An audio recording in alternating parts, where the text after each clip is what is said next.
I like crushing, and I like my crushes. It makes me happy. Pearl Jam, Pearl Jam, Pearl Jam!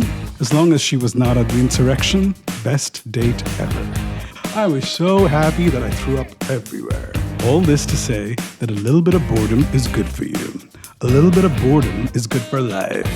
And even worse, the cell phone completely destroys your desire flow. So where is my mind? There is my mind. Where is your mind? There is your mind. Cluster.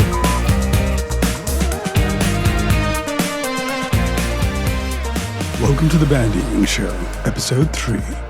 Boredom plus Gen Xers equals best day ever. And taking back my mind. So I'm going to jump back in right where I left off last time, where I spoke for an absolutely reasonable amount of time about my and the MTV generation's love for our TV shows and our music. Technology affecting the way we consume music, love it or hate it, is kind of expected. Each one of us is attached to a different format, be it vinyl, cassettes, CDs, radio, MTV, streaming, file sharing, allegedly. But what is not expected is for technology to insert itself into and dominate the way we experience each other.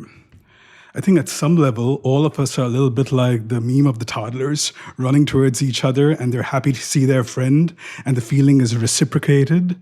And play that a step forward and you're standing around at a party, you're making a joke, telling a story, everybody laughs, your crush looks up to see who's making all this noise. Social life has probably peaked. And I'm going to touch on this early before I spend a whole episode about my crushes. But I like crushing, and I like my crushes. It makes me happy.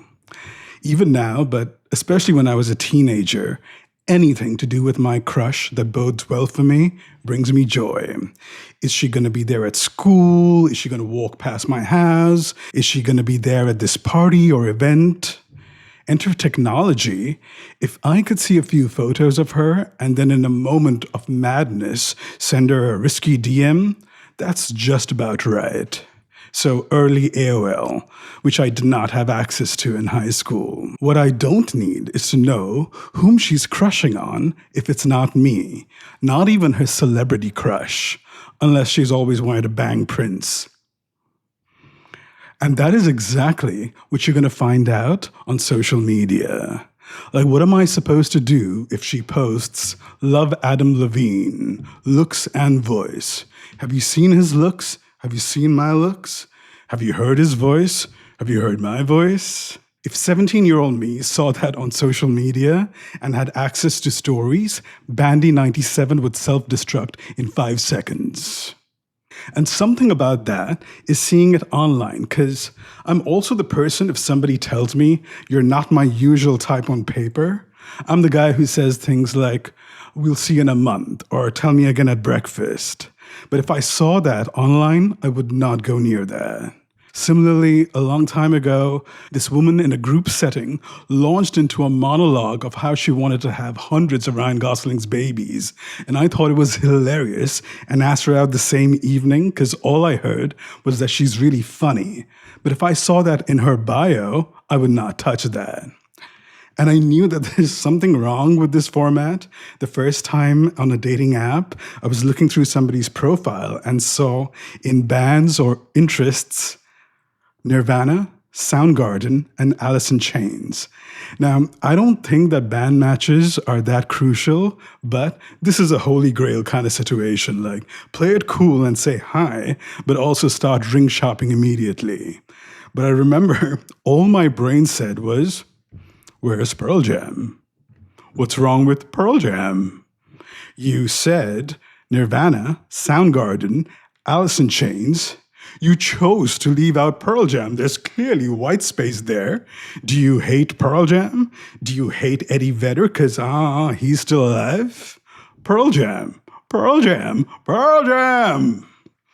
But leaving my crush topic in the rearview mirror, I'll end on the note that anything or anybody who robs you of the thrill of walking up to somebody and asking them out or being asked out is the devil. But moving on to something that is less complicated, friendships. If millennial hangs for fun can be summed up by their reference of get in the car, loser, we're going shopping, I think Gen Xers can be summed up by get in the car, loser, period. We definitely were not going shopping. Nobody except Cher Horowitz had the money to do that.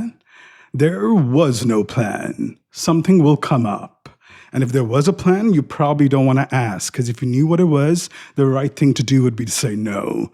Because with Gen Xers, your life and safety are always in a little bit of peril. I grew up in the same small town, went to the same school, 2nd grade to 12th grade, senior year, with the same group of friends, because one day we were thrown into a class in a us versus them situation where them were the authority figures, the elders. All our lives, we stood outside the same gates of the same houses, outside the same apartments, outside the same food joints and study places, first on bicycles, then on mopeds, then on scooters, then on motorbikes, then in cars, having the same conversations, doing the same things with absolutely no intentions of going home, because there's just nothing waiting for you at home. There was no cell phone. There was no video games. The TV was in my parents' room. A car blasts music once they're home. My friends who had siblings had seen enough of them for the day, if not the week. Our parents had no idea where we were, and we stayed out as long as we could get away with. And yes, it was a different experience if you're a guy, especially in India. And I don't remember feeling bored, but I'm sure we were bored at some time or the other. But the best stories begin with, we were a bit bored, so.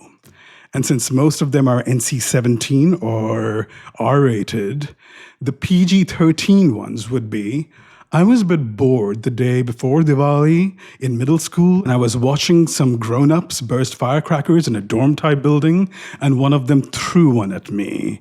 And so I gathered neighborhood kids and launched firecracker rockets out of beer bottles, allegedly, for hours, and only ceased fire when they threw down their remaining firecrackers for us to celebrate Diwali with the next day.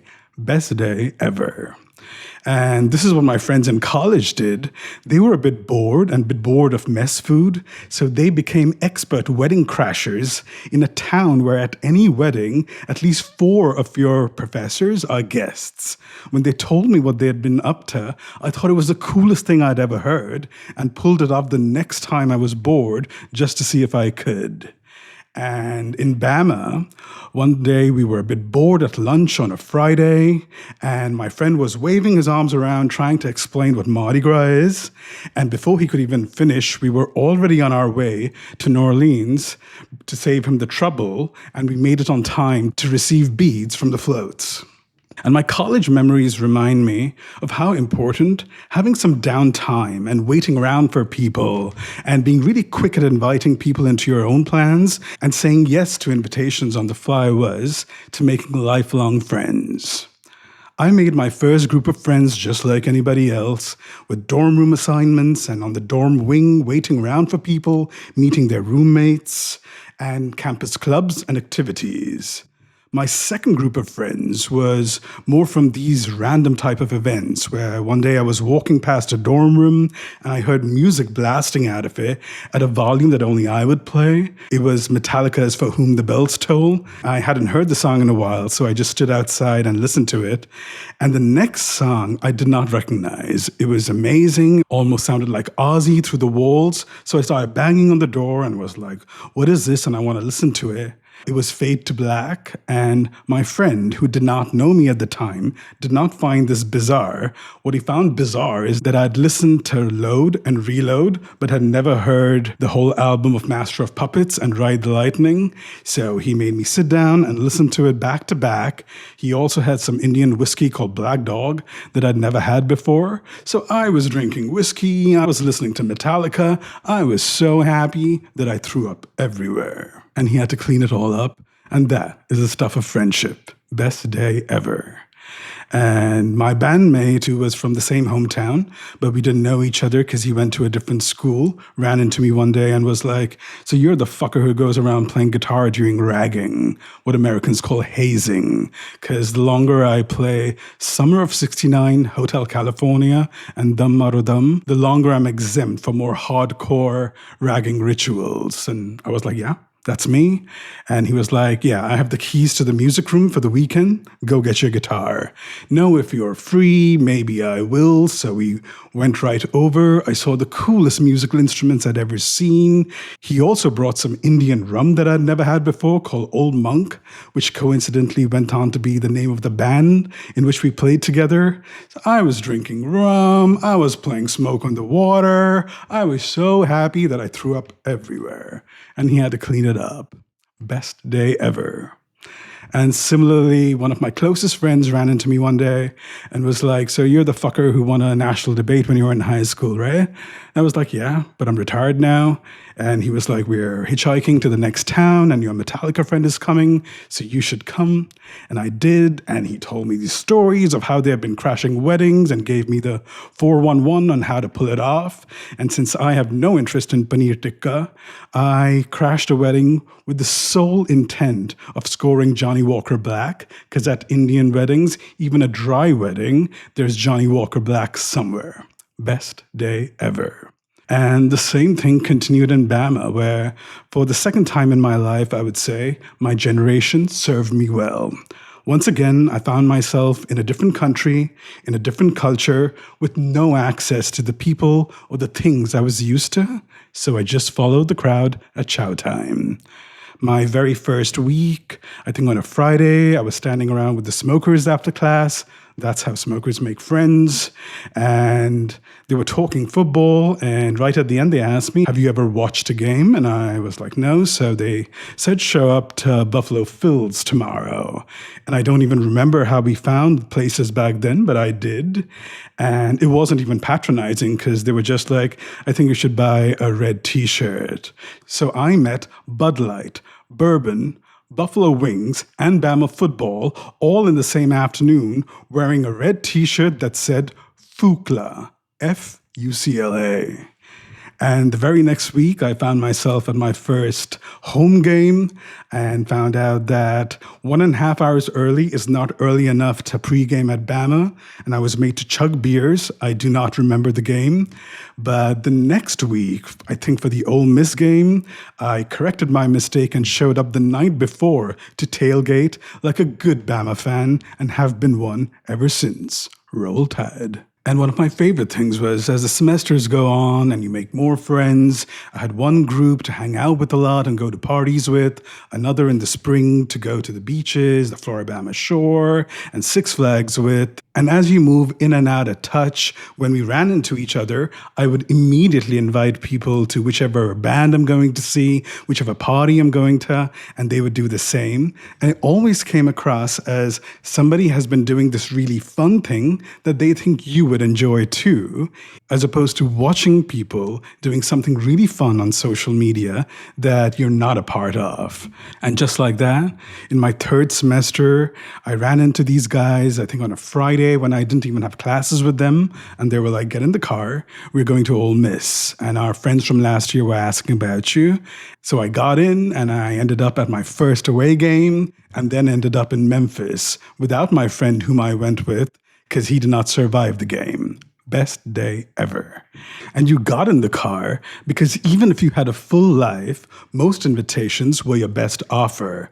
And in the absence of an abundance of options, especially timepass options like the cell phone, saying yes was a no-brainer. Because if you're sitting around at home having light beer or table wine, because Carlo Rossi is $6 for 4 liters in Bama, and somebody says they're going to buy you a round of Jack and Cokes, you're going to say yes. And if your company buys you a lunch or a hot holiday party at a place that you can't afford, you're going to think of that as a treat. If you sit around with your friends in fast food joints and sports bars, then if somebody celebrates their birthday at Chevy's or Chili's, both of which have margaritas, and you can wear a sombrero, then that's special. And then when you're on a date at Zetinia, the food tastes better, the wine tastes better, the jokes hit better, the banner flows better, as long as she was not at the insurrection. Best date ever.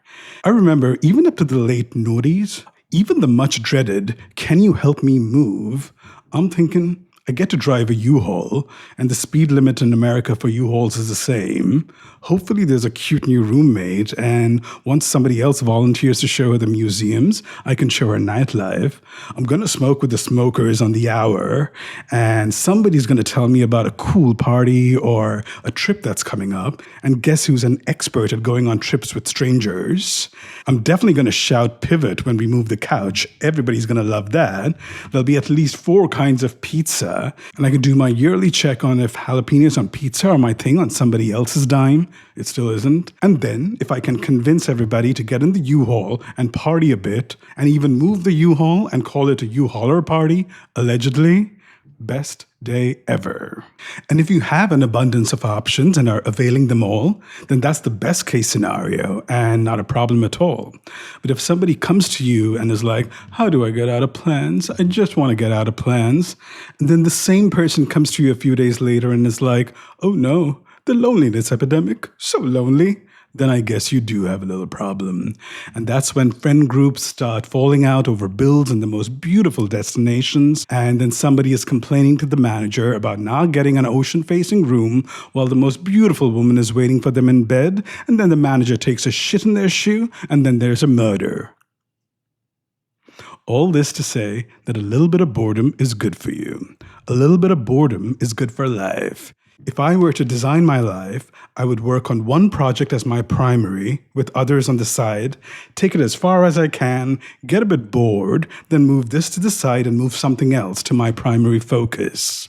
And the same thing in the day, almost use tasks and boredom against each other. I think that is what your brain is kind of designed to do, because that's probably a bit closer to what hunter-gatherers did. I'm assuming they hunted and gathered for a few hours, got a bit bored, brought back their haul, rested up a bit, cooked, ate, and hung out together, got a bit bored of that, moved on to nighttime activities, rinse, don't rinse, and repeat. And at the same time, I guess they got a little bit bored of their surroundings and exhausted the resources, so they had to move. So if you survive the rival tribes and a bear doesn't eat you, you're in a new landscape doing new things. And throughout history, I think humans have been great at trading a bit of boredom for boring, because that's exactly what the masses kind of had to settle for with the agricultural and industrial revolutions, where you work 9 to 5, you wish, for a zamindar or corporate. But enough of me shooting my shot at anthropology. I think a little bit of boredom is not only good for your life, it is critical for thought flow. You're working on something, you're thinking on something, you take it as far as you can, you get a bit bored, you pull back a bit, your thoughts quieten and move inwards, and then out of that, the next thought bubbles up. Whether it's from a few hours ago, whether it's just out of nowhere, whether it's from sights and sounds around you, and then you butterfly on with that. And enter the cell phone. The cell phone completely interrupts that thought flow. There's endless articles, knowledge, even a recent court case about how these apps are designed to be addictive with the notifications and the filters bringing you back. There's so many things I find addictive that I don't even know how much on purpose they are, like the scrolling and the swiping feeling a lot like a slot machine. Ex-smokers will tell you that we miss the gesture as much as the hit. And then social media is sometimes very exciting, sometimes very meh, which brings the gambling kind of uncertainty. But even more importantly, the cell phone completely breaks and tears apart your thought flow and leaves you with an unnatural initial thought pattern. Actually, not even a pattern at all. You already have a bunch of chaotic thoughts in your head from deadlines and demands on your time from people and from work. And then when you want to break from that, you reach for your cell phone where there's another chaotic bunch of signals, email that is work, social media and entertainment and dating apps, which are not even the same general category. So you have a clusterfuck in your head, a clusterfuck on the phone, and these two clusterfucks are fucking each other in your head while you watch and go batshit. And even worse, the cell phone completely destroys your desire flow. You're all in on something and it draws down and it comes to an end and you feel a bit empty, a touch of the void, a bit bored, and you sit with that feeling for a bit. And at some point, your brain will tell you what it wants to do next. Does it want to create something? Who does it want to see? Where does it want to go? And then that drives what you do next, and those things drive your life. But because of the cell phone, before that even happens, from some shallow side of your brain, it says, gimme phone, which is addict speak. And in this case, the addiction not only severs you from your desires, it actually tells you what you desire. And it's programmed to tell you what you desire is something that costs at least $1,000. So where is my mind? There is my mind. Where is your mind? There is your mind. Clusterfucked. But bringing it back to taking back my mind, cue the Pixies with the system buildings crashing down and the system being torn down, but everything's going to be okay. I ended up taking back my mind by accident. I was forced to. In January of 2025, around a year after the post-viral syndrome, after 5 months of the eye disorder, I felt like the symptoms were coming back with a vengeance. I don't know if it's the same virus in the air at the same time of the year, or was it just a flare-up or an escalation, but I started feeling intense chills again, the stabbing nerve pain in my shoulder blades, but even more the dizziness, which is a rocking and on a boat kind of feeling, which has ruined the song I'm on a boat, motherfucker, for me, but a rocking feeling which my eyes feel and my ears feel, but my body does not, which causes the confusion, turned into a tumbling kind of feeling, which the closest analogy would be if you've ever played in the ocean and met a wave with your name on it, and it flips you over underwater, and neither you nor your crystals know which way is up. That's what I feel like all the time. And one day in the early months of the year, I was just reading the news while also watching cable news out of my peripheral vision, which is my weakest spot. And it was winter, so the vents were blasting. And suddenly I felt this dizzy feeling kind of penetrate my mind, and almost like a screwdriver. And I felt like I couldn't take it anymore and something was going to snap. So I just shut everything off and had to sit in the dark, sit in the quiet for hours. I had lunch for the first time in my memory without listening to anything, without watching anything, something that I always thought would be really uncomfortable. I was kind of surprised that it was not. It was kind of nice, actually. And then later on in the afternoon, around 2, I remember feeling this feeling of extreme calm, calmer than I've ever felt in my life before. And this feeling continued for months, all the way up to seeing a neurologist, because I remember searching online multiple times that, do you feel extreme calm before a stroke? Because at that time, I did not know if this was vestibular or whether an ischemic event is around the corner. And then I realized, for somebody who already has sensory overload, has hypersensitivity to light and sound, I can't scroll, I can't listen to music on headphones, I am pushing my already strained system over the edge. Because I wake up in the morning and I read the news while watching cable news on the TV. I keep pausing it because either there's some footage I want to watch or they're irritating me. Then I keep switching to my football morning shows while checking social media. Then when I'm making breakfast or even when I'm making dinner, I'm still peeking at football highlights that I've seen a million times while thinking in my head, what playlist or stand-up comedy can I listen to for 15 minutes while I eat my food? And finally I was like, shut up, shut up, shut up. And I realized that that feeling of calm I spoke about, it wasn't calm, it was relief. It was relief for my inflamed and injured and possibly damaged nerves and sensory system. And since that day, the moment I wake up, before I put on my, from that day, when I wake up, I do one thing at a time. I read the news. It doesn't take that long. I don't even turn on the TV till around 6 in the evening because it cuts into my screen and sound budget. And then I can check some social media or not. I make some breakfast. I eat it quietly. It's not bad at all. And then I play some guitar. After 10 minutes, I do get a bit tired. But since there are no better offers from the cell phone or from the TV, I try to push through. And since I'm at a place where I can push through, it's not bad timing. And then after 20 minutes, I do reach my limit. But at this point, I have not looked at a screen for an hour. So I can maybe research podcast mics. I can test these mics. I can maybe try a little recording.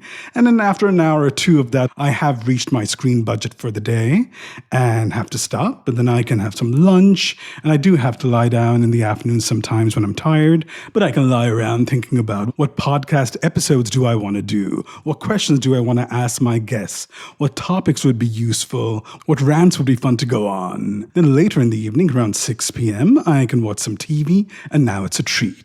And I've done this for more than a year now, and I can definitely say that it has rebooted my thought flow, which I really needed because I lived in brain fog from chronic fatigue for years.